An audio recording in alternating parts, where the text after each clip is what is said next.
They have failed us. Let's talk about it. 2 days ago, for the first time in labor history in America, the San Diego Labor Council, shout out to the people in San Diego. The San Diego Labor Council passed a resolution declaring, finally, 2 years later, 500,000 innocent Palestinians dead, but they declared that it is a genocide. They are demanding accountability from the US government and Israel, and they have done something that is dear to me. They echo the words that I've been saying for months now, that the complicity and the participation of the AFL-CIO, one of the largest federations in America, that has 60 unions underneath their umbrella, and the longshoremen, who we may love and know their history very well, who stood on the right side of history against South Africa and their apartheid, they have failed us. Let me give you context. Since October 7th, they have passed 0 resolutions. The San Diego Labor Council has put them on notice,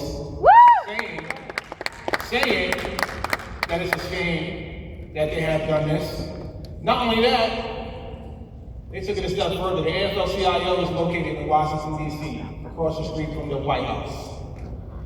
They sent a rep on a 6.5-hour flight to San Diego 2 days ago to try to kill that resolution.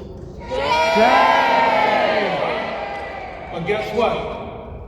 Just like the people here today, the people in that room, they spoke up. Over 200 rank and file members and delegates.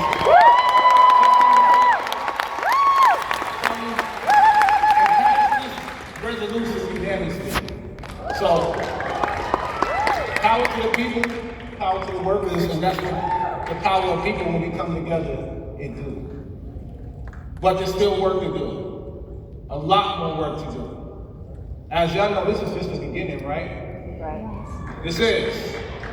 And unfortunately, we're in a country where everything is always retroactive, right? You gotta wait for things to get bad and worse before it gets better.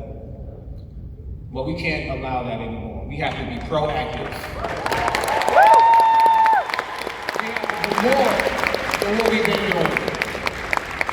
It's more than just doing rallies. It's more than just talking the talk. You gotta actually walk the walk. Everybody in this room, including myself, we lost something, right? Make some noise if you lost something speaking out against Palestine. Make some noise if you've been arguing with people over Palestine.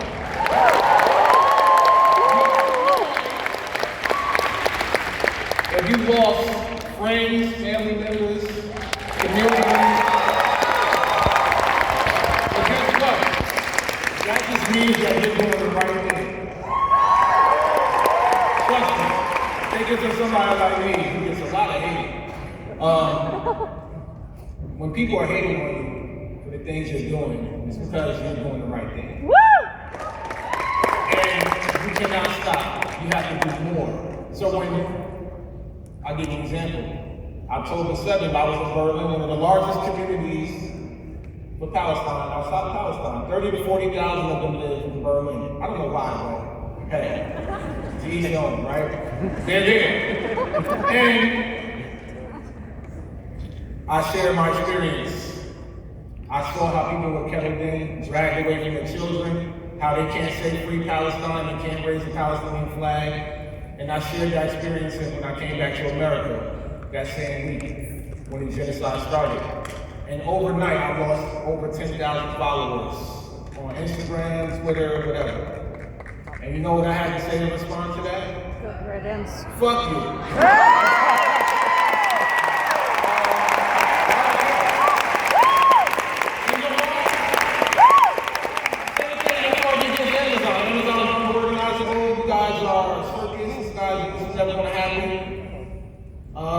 It's impossible. And that made me go even harder when I lost those followers. You know why? Because I knew speaking up about Palestine was the right thing to do.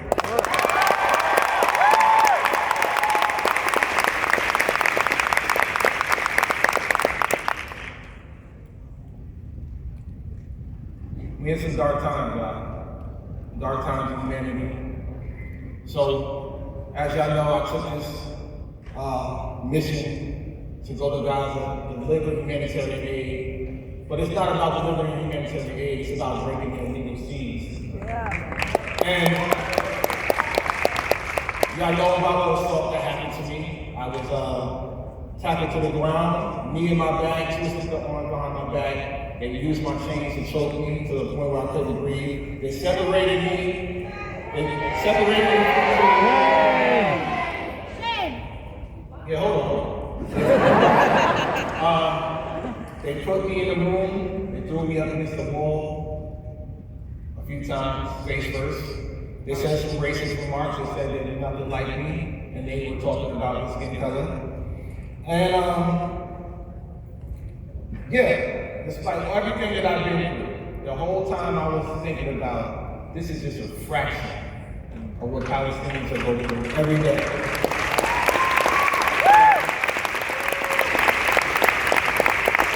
So as a New Yorker in me, I had to go to Israel and talk my shit. I didn't go all the way to Israel for nothing and to be silenced. So I told the IOM to their face, they ain't shit.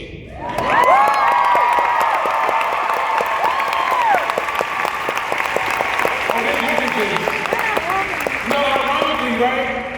With the man lean with Greta Thunberg and Diago and Gas and my comrades, it's ironic how they release all that propaganda, all the videos and pictures and sandwiches and water and all that bullshit.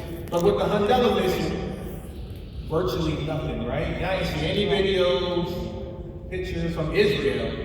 Just a statement about me, the black man. The only black man on the crew. They said that I was the aggressor and the one who was provocative. Right. The same racist remarks that we hear all the time, the angry black man. Now, don't get me wrong, I mean, I did talk my shit. And, I did give them a little finger. I did. And I did say some other things, but I did it because Palestinians can. Right. And I did it because, once again, no, thank you.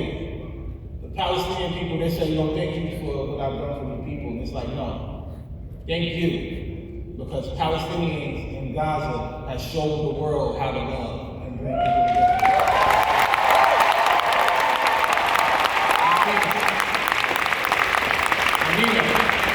So, as an activist, I know I don't have that much time, but I want to say this. As an activist in me, I didn't come to Detroit just for a speech. I came here to deliver a message and tell y'all that we got to do more. And what we have to do is call out these individuals and entities that are continuing to participate, not complicit, or participate in this genocide. The AFL-CIO, they're located in Washington. Look out for me when I send out the signal call. Not the other back signal. I need y'all to pull up. Yeah. And Washington, D.C. on the back of the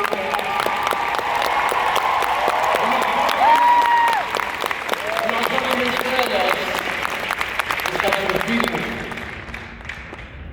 to step up.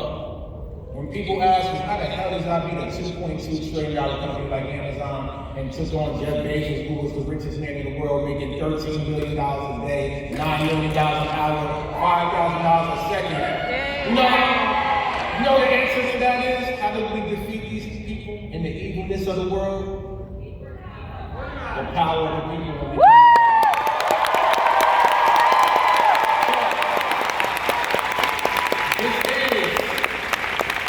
This is a revolution. Yeah.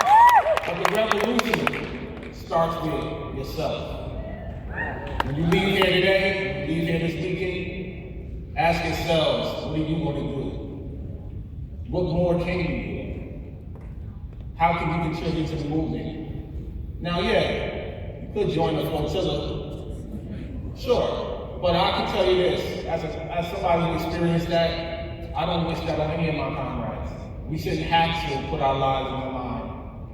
Because as you saw with BB said the other day, it was a mishap when they murdered these journalists and medical doctors. Shame! I know there's another global initiative, 44 countries are set sailing next month. Shout out to the Global Smooth Coalition.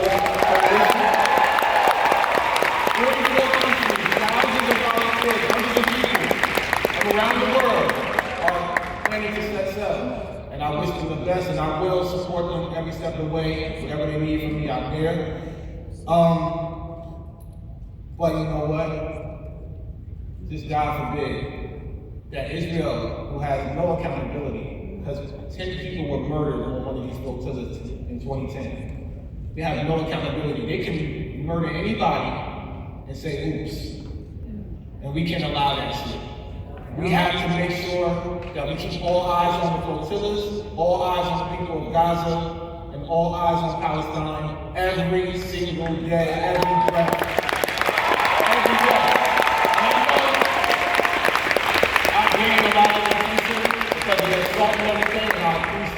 I appreciate each and every one of y'all spiritually, whatever you did for me that kept me alive in prison while I was on a hunger strike, while I was facing a raid unit, while they were using psychological warfare on us. It was you guys who I was thinking about, the students of Columbia, the people of New York City, the people around the world, the people of the country. It was you guys who kept us alive. I was living in my head the 5 days in prison. And when I returned home to the community, that was the best feeling of my life, to come home to the community. And you know why? Because people expected me, from what some people were saying, people expected that politicians were supposed to be there, like AOC and Bernie. Oh yeah, let me get on that real quick. We're talking about shit real quick, hold on. So let me tell y'all. Y'all saw me with these people. Y'all saw me at the White House. Y'all saw me with Bernie. I brought him to Staten Island. Y'all saw me call out AOC, brought her ass to Staten Island too. Then they were praising me, whatever. Bernie's the one who recommended me for times 100, all that bullshit. And then I haven't heard from any of these politicians for the last 2-3 years. Right? So now y'all know who they are. And when I went to Columbia, I told the students the same thing. I said, when AOC and all of them show up, don't let them in.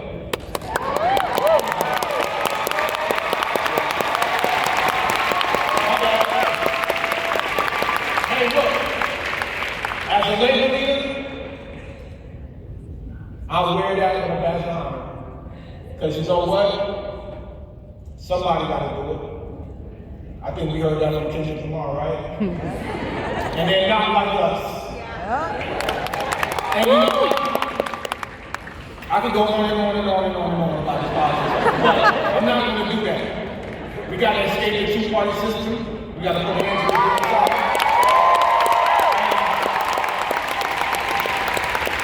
The last thing we got to do is always